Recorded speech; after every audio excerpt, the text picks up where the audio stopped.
igsuon, ayaw yun paghunahuna nga ang Ginoo every time nga mag-pray ka wala na mati nimo. Isipag yun nga ang Ginoo buhi inigampo nimo, isipa nga naa siya sa imong atubangan. Sampita siya nga magampo kang kinasing-kasing kay mo nay gusto mahitabo sa Ginoo nga sampito nato siya nga matinud-anon og concentrate. Dili ta maglitok sa pulong nga magampo nga kutob sa baba lamang nga dili mo kanaog sulod sa aton dughan. Isuon ang Dios buhi gyud.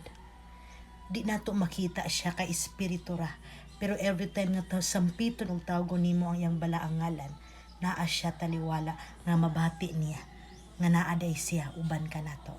Mo nang ang pagampo ayaw ibutang sa imong hunahuna nga masayang ka na. Ang imong pagampo nga ginahimo karon di na masayang igsuon. Mao na imong pakigrelasyon ngadto sa Ginoo o pinaagi sa imong pagampo mo nay lig-ong makatabang kanimo. Amen.